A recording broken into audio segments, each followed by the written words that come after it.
এইবার আসছে। Hi everyone, কি খবর সবার? অনেকদিন ধরেই ব্লগ শেয়ার করা হচ্ছে না কোনো এক ব্যস্ততার কারণে। সো আজকে ভাবলাম আমরা আমাদের পহেলা বৈশাখ এবং মাদার্স ডে একসাথে কিভাবে সেলিব্রেট করেছি সেটা একটু আপনাদের সাথে শেয়ার করি। সো অলরেডি আপনারা দেখতে পাচ্ছেন এখানে কিছু আর্ট ওয়ার্কস চলছে এবং আমরা আমাদের স্টেজ সাজানোর জন্য আগের দিন থেকেই সব প্রিপারেশন নিয়ে নিই। এরা হলো মাঠের রাখাল। রাখালে কাজ করতেছে, মাঠে মাঠে খাইতেছে, ওরা যাবে না কোথাও।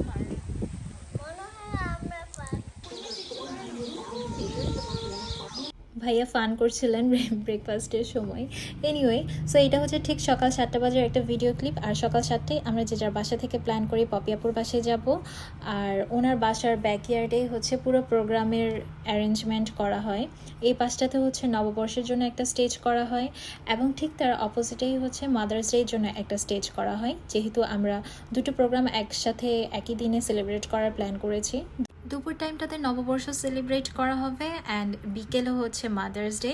আর এটা হচ্ছে সকালবেলা আমরা সব কিছু সাজাচ্ছিলাম, স্টেজ থেকে শুরু করে এভরিথিং। আর এইখানে হচ্ছে মায়েদের জন্য কিছু গিফট কেনা হয়, যেহেতু বিকেলে হচ্ছে মাদার্স ডে সেলিব্রেট করা হবে, আর ওটাই আপুরা অর্গানাইজ করছিলেন। আর আমি চাচ্ছিলাম একটু একটু করে ভিডিও করে রাখতে সব কিছু, যাতে মেমোরি হয়ে থাকে। আমার কাছে ওই দিনের বেস্ট পার্ট ছিল হচ্ছে সকালবেলা, এবং ওই টাইমটাতে আমরা সব কিছু সাজাই, সবাই মিলে অনেক আড্ডা দিই, গল্প করি, একসাথে ব্রেকফাস্ট করা হয়। So it was really fun. এই যে এটা হচ্ছে আয়ান, ওর কথাগুলো এত বেশি সুন্দর, একদম টেনে টেনে কথা বলে। আমার কাছে ওর কথা বলার স্টাইলটা খুব বেশি ভালো লাগে, মাশাল্লাহ।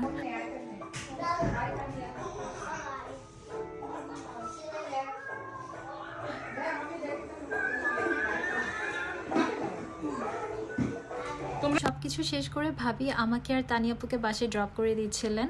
আসলে আমার থেকে তেমন কোনো কাজই করতে হয়নি, তেমন না বলতে গেলে আমার থেকে কিছুই করতে হয়নি, আমি জাস্ট ওনাদেরকে একটু একটু হেল্প করি আর সব কিছু ওনারা নিজেরাই করে।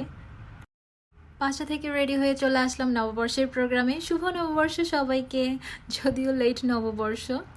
সো আমি কয়েকটা ভিডিও অ্যান্ড পিকচার ক্লিক করে নিচ্ছিলাম পপি আপু আর তাহিয়ার সাথে, এবং পিকচারগুলো খুবই ভালো এসছে। এই তো চলে আসে আমাদের দুইটা কিউট বাচ্চা, মাশাল্লাহ, এলিজা এবং ইনায়া। ওদের দুজনকেই শাড়ি পরানো হয়। ইনায়া শাড়িটা একদমই খুলে ফেলে, আর হচ্ছে এলিজা যদিও শাড়িটা রাখে, কিন্তু ওরকে যেসব ফুল, মাথায় ফুল, হাতে ফুল দেওয়া হয়, ও সব কিছুই খুলে ফেলে, ও রাখতে চায় না। আর এইদিকে তানিয়াপু খুব বেশি স্ট্রাগল করছিল ওকে কয়েকটা পিকচার তুলে দিতে, যাতে অ্যাটলিস্ট একটা হলেও ছবি ভালো আসে ওর। কিন্তু ও পিকচারও তুলবে না, ভিডিও করবে না, ও শুধু ওকে নিয়েই বিজি, মাশাল্লাহ। এরপরে আমি খাবারের কিছু ভিডিও নিয়ে নিলাম। অনেক ভ্যারাইটির এখানে ভর্তা ছিল, এত ভর্তার নামও আমি এখন বলতে পারবো না। পান্তা ভাত, ইলিশ মাছ, খিচুড়ি, পিঠা, মানে কি নাই সবই আপুরা করে, এবং খুবই মজার ছিল। যদিও আমি সবগুলো আইটেম খেতে পারি না, এত কিছু তো আসলে খাওয়া যায় না।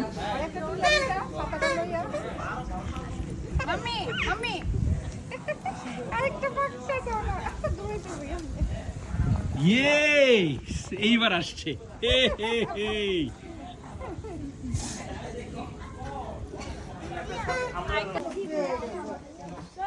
ইলিশ, শীতলের ভর্তা, তারপরে এই মাছটা কাচকি মাছ মনে হয়, তারপরে এটা আরেকটা ভর্তা, এটা আলু ভর্তা।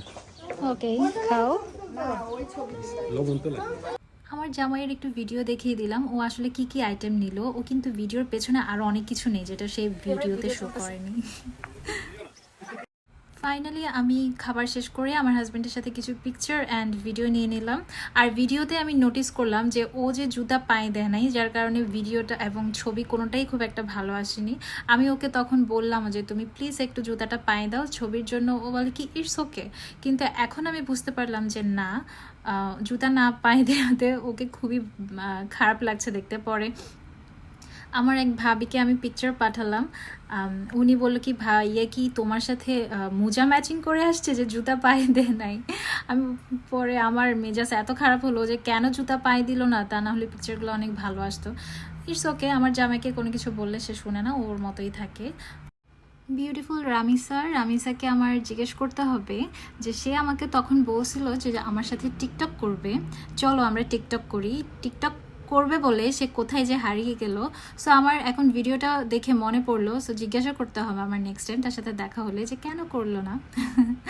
এরপর আমরা সবাই মিলে আবার একটু গ্রুপ পিকচার তুলে নিলাম। বিকেল টাইমটাতে মাদার্স ডে সেলিব্রেট করা হয় আর আপু মায়েদের জন্য একটা সুন্দর কেক নিয়ে আসে।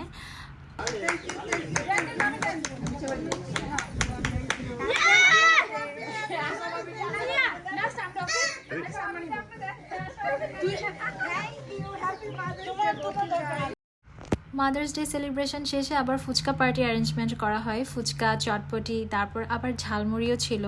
সো আমরা এই ফুডগুলো আবার এনজয় করছিলাম। So this was it. I hope আপনারা অনেক বেশি এনজয় করেছেন আমার ব্লগটা। টিল দেন আপনারা ভালো থাকবেন, আমাদের জন্য দোয়া করবেন। আল্লাহ হাফেজ।